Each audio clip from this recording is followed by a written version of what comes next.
Tuhan bersamamu.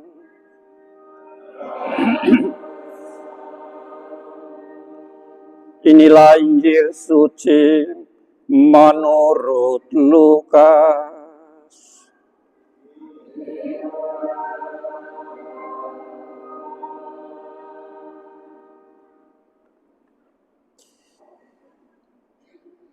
Sekali peristiwa, Yesus bersabda kepada murid-muridnya,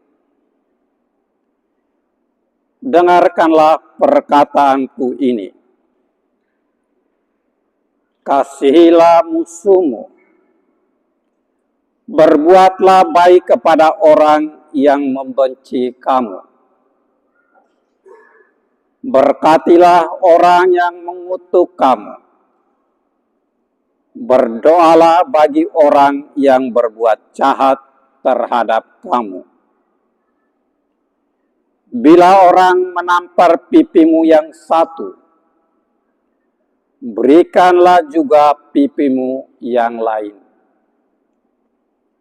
Bila orang mengambil pakaianmu, biarkan juga ia mengambil jubahmu. Berilah kepada setiap orang yang meminta kepadamu, dan janganlah meminta kembali kepada orang yang mengambil milikmu. Sebagaimana kamu kehendaki supaya orang melakukan sesuatu kepadamu, lakukanlah juga demikian kepada mereka. Jika kamu mengasihi orang yang mengasihi kamu, apakah jasamu? Karena orang-orang berdosa pun mengasihi juga orang-orang yang mengasihi mereka.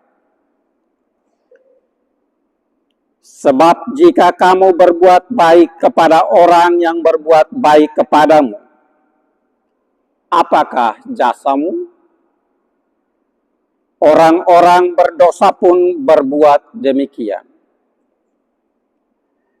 Jika kamu meminjamkan sesuatu kepada orang dengan harapan akan memperoleh sesuatu dari dia, apakah jasamu?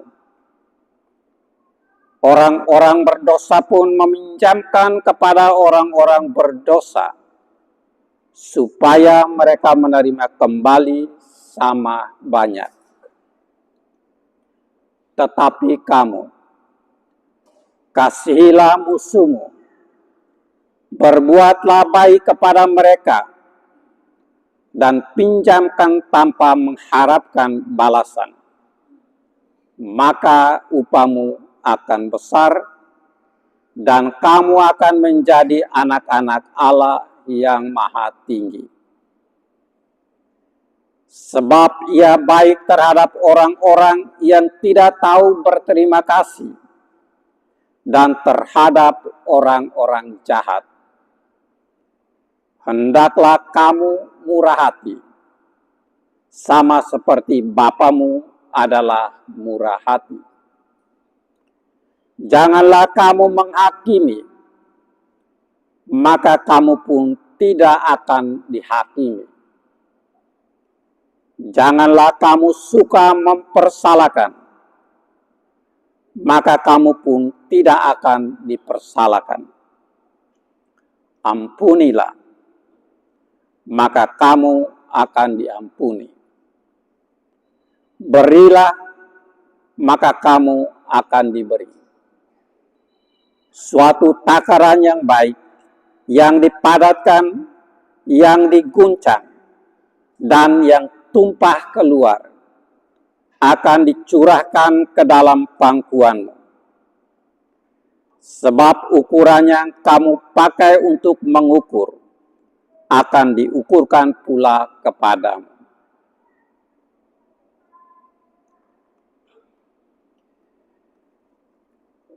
Demikianlah sabda Tuhan.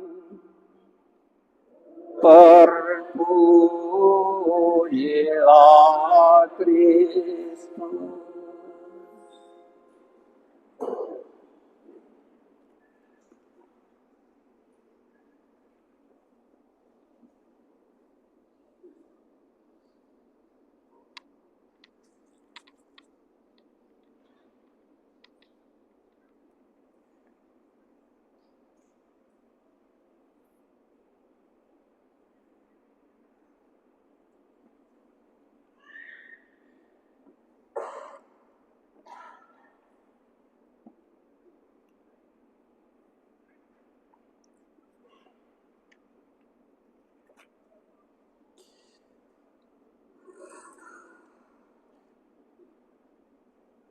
Bapak, Ibu, saudara-saudari, umat beriman yang terkasih.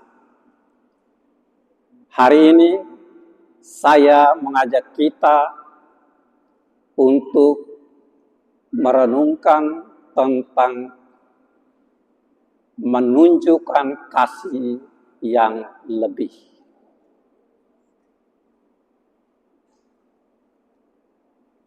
Tentu saja tidak mudah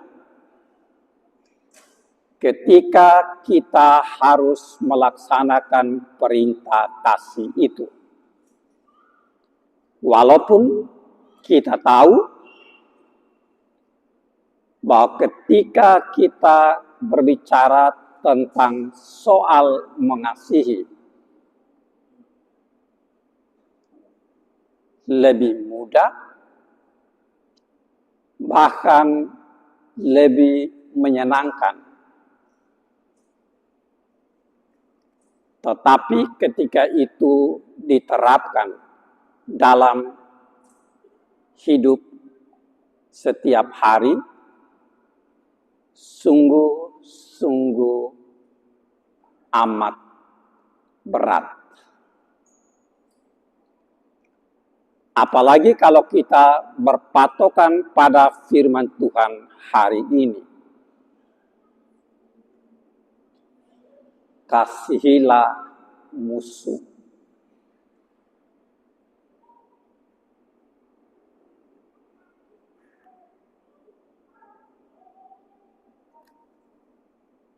Berbuatlah baik kepada orang yang membenci kamu.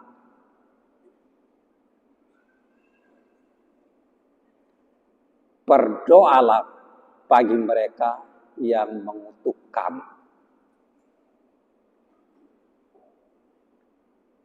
Tidak mudah.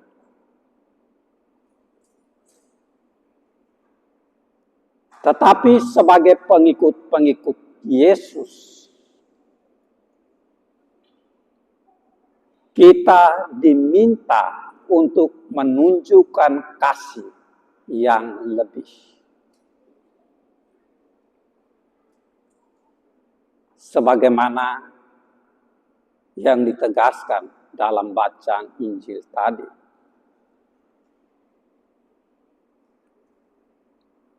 Kalau kamu hanya mengasihi orang-orang yang mengasihi kamu, apakah jasamu? Atau apakah lebihnya dari kamu dari orang lain?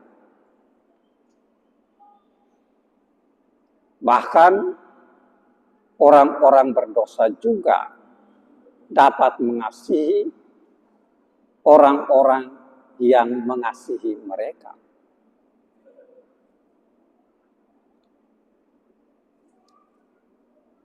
Kalau kamu hanya berbuat baik kepada orang-orang yang berbuat baik kepadamu, apakah jasamu? Atau apakah lebihnya kamu dengan orang lain? Karena orang-orang berdosa pun dapat berbuat baik kepada orang-orang yang berbuat baik kepada mereka.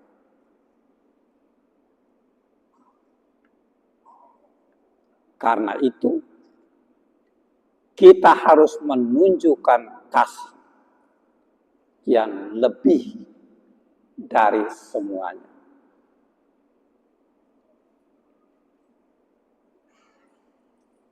Bahkan kita diajak untuk menjadi sempurna seperti Bapa adalah sempurna.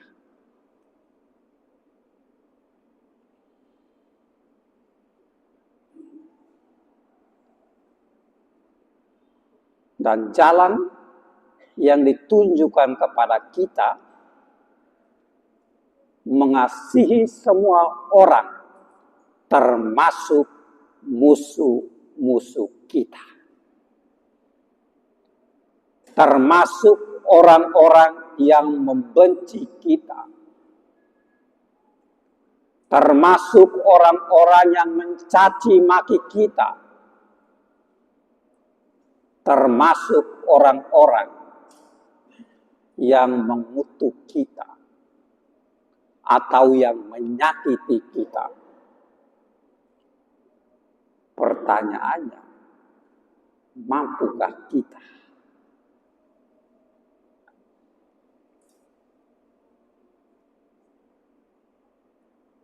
Kalau kita melihat dalam realita hidup, dikatakan lebih sulit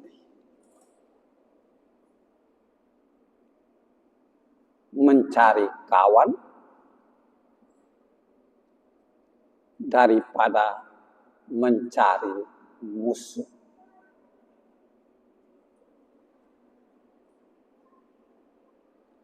Lebih mudah mencari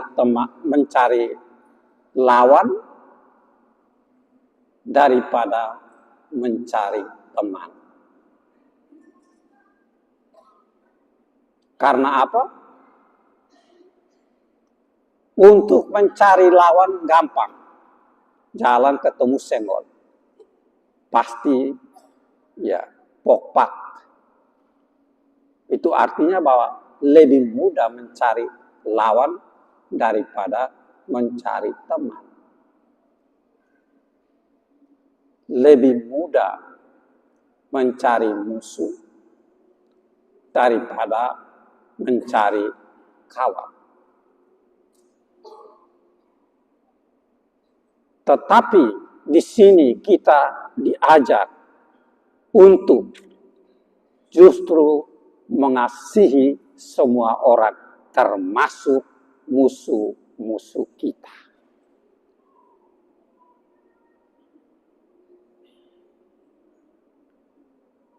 Bahkan kita diajak untuk berbuat baik kepada semua orang.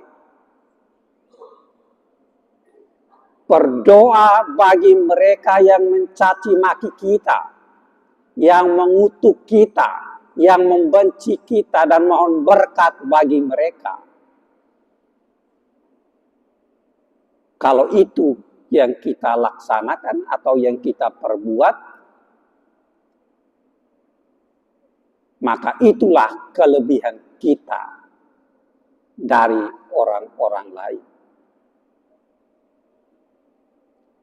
Itulah kelebihan kita dari orang-orang yang juga mau mengasihi.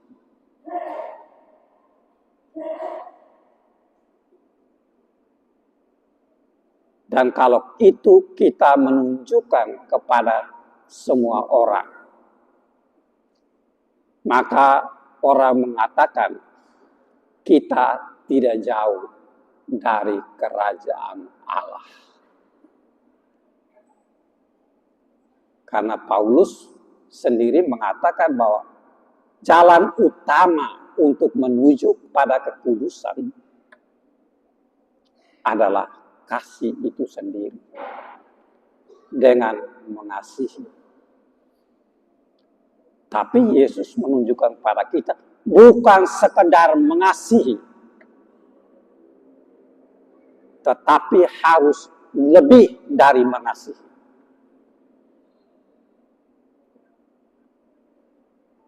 Yaitu termasuk mengasihi musuh. Bapak, Ibu, Saudara-saudari umat beriman yang terkasih.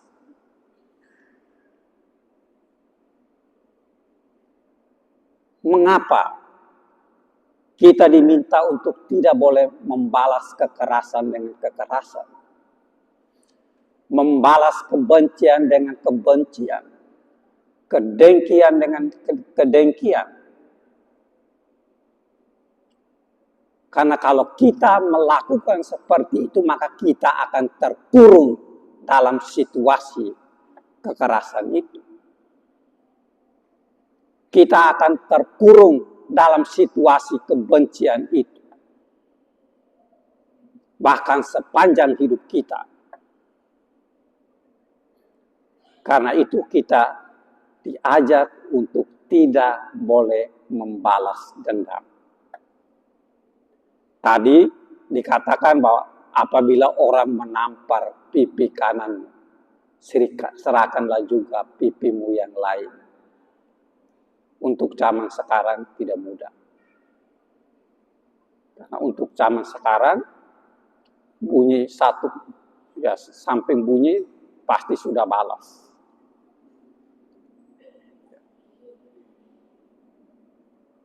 Tetapi kalau kita mau keluar dari situasi itu, maka kita harus membalasnya dengan kasih.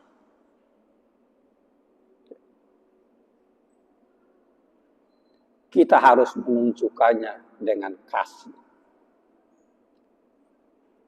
Dan itulah yang kita dengar dalam bacaan pertama bagaimana Daud menunjukkan itu kepada Saul yang berencana untuk membunuhnya. Tetapi ketika Saul sudah berada di tangannya, Daud mengatakan, siapakah yang bisa membunuh dia yang diurapi Tuhan?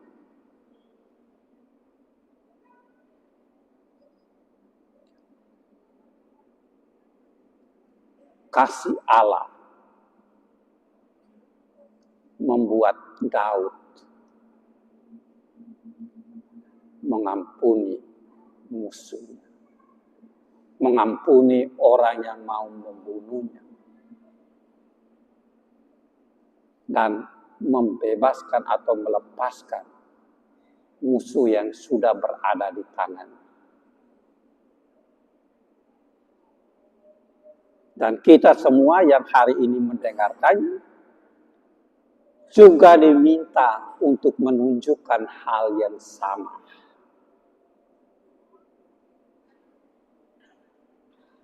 Saya tahu ini tidak mudah. Ada seseorang bertanya, dia bertanya kepada para imam, siapakah di antara imam-imam ini yang berani berkhotbah ya di kampung-kampung di mana seorang petani yang aliran air sawahnya kemudian dibelokkan ke tempat lain. Dan dia berkata, relakan itu, biarkan saja. Apakah para imam berani berkhotbah seperti itu terhadap para petani yang melakukan itu? Tentu saja tidak mudah. Tetapi firman Tuhan hari ini mengajak kita untuk menyadari satu hal ini. Bahwa kekerasan dibalas dengan kekerasan tidak pernah akan membebaskan. Tetapi kekerasan dibalas dengan kasih, maka akan membuat orang merasa lega. Saul sendiri kemudian mengakui bahwa memang Daud telah dipersiapkan Allah untuk menjadi raja atas bangsa Israel, bangsa pilihan. Yang membuat permusuhan itu dengan sendirinya berakhir karena Daud membalas dengan kasih.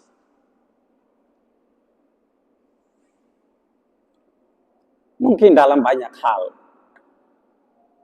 kita mengalaminya atau merasakannya.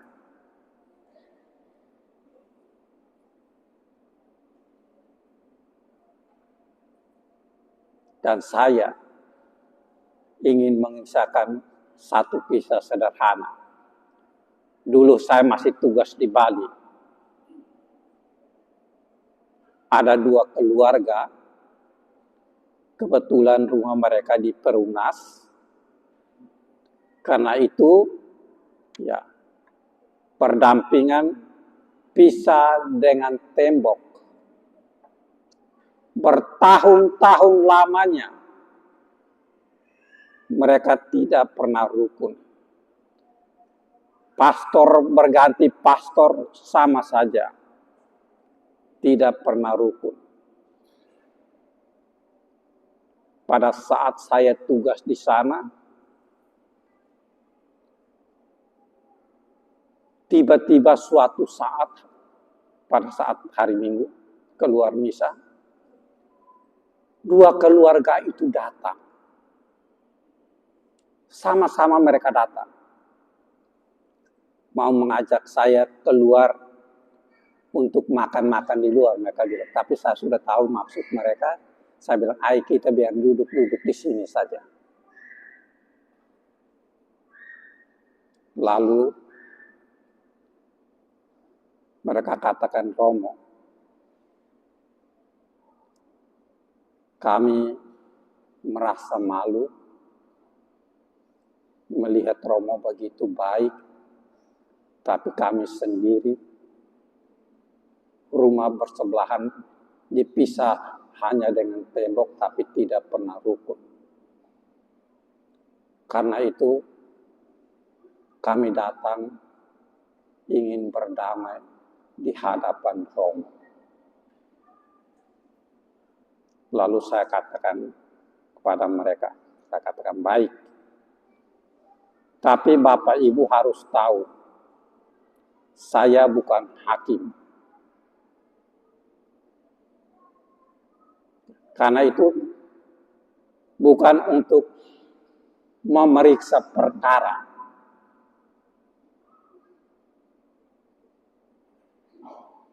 Untuk itu saya hanya minta satu.